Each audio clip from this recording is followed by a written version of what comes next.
Have you ever stopped to think about how something like a global banking network, or a modern warship, or even the power grid, how all that stuff actually works? We're talking millions of different parts, built by thousands of different people, all having to communicate perfectly, in real time. It feels like magic, doesn't it? But it's not. It's all down to a ridiculously detailed set of rules, a protocol. And today, we're going to pull back the curtain on the one document that makes it all happen.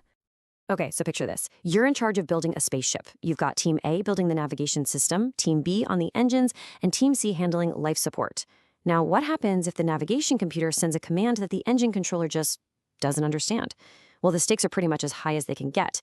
How do you make sure every single one of those pieces connects and communicates absolutely perfectly?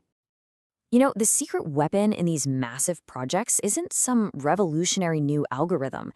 It's something way more fundamental. It's a master plan, a rule book, a document that every single component and every single team has to follow to the letter. You could almost call it the constitution for the entire system. And that brings us to the unsung hero of the whole operation, the Interface Design Description, or IDD for short. The best way to think of it is as the ultimate universal translator for machines. It's the one document that guarantees everything is speaking the exact same language. In a lot of ways, it's kind of the grandfather of all the API documentation that powers our digital world today. And get this idea is not new. What you're looking at right here is the cover of a military standard from way back in 1999 that lays out exactly what an IDD needs to contain. So for decades, this kind of super detailed planning has been the absolute bedrock for building complex systems that you can actually rely on. So what does that actually mean?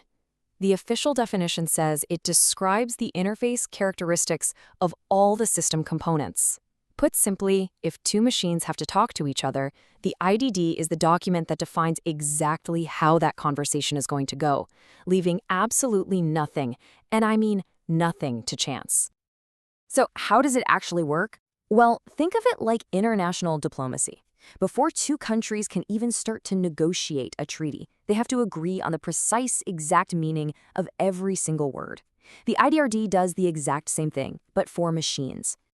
And the level of detail is just staggering.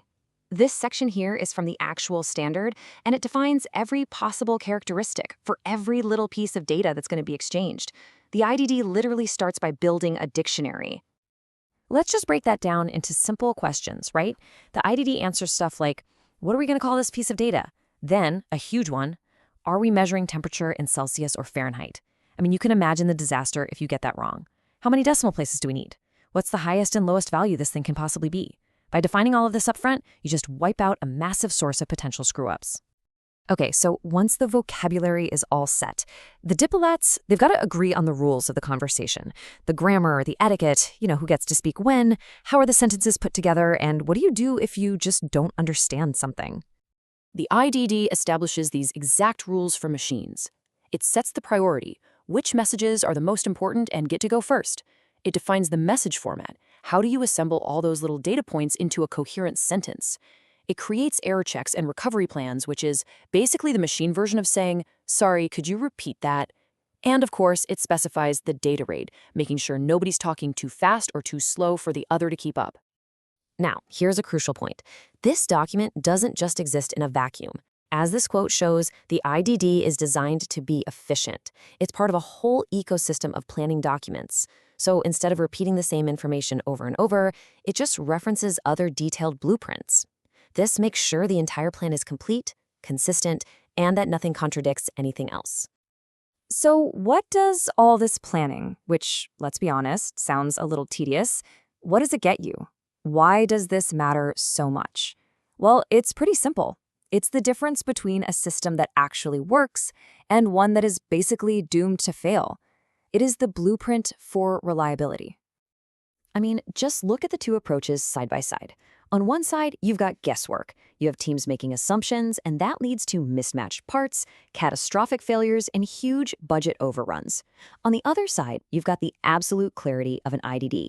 That leads to seamless integration, predictable success, and projects that actually get delivered on time and on budget.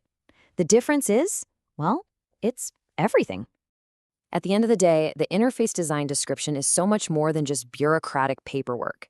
You really have to think of it as the genetic code, the fundamental DNA of a successful complex system. It's the thing that ensures that from the tiniest microchip to the largest subsystem, everything is going to work together in perfect harmony. And that leaves us with a pretty fascinating thought to end on. For now, we humans are the ones writing these incredibly detailed rulebooks for communication. But as AI gets more and more sophisticated, are we going to reach a point where complex systems can just negotiate their own interfaces and create their own protocols? Their own secret languages that we might not even be able to understand. It's definitely something to think about.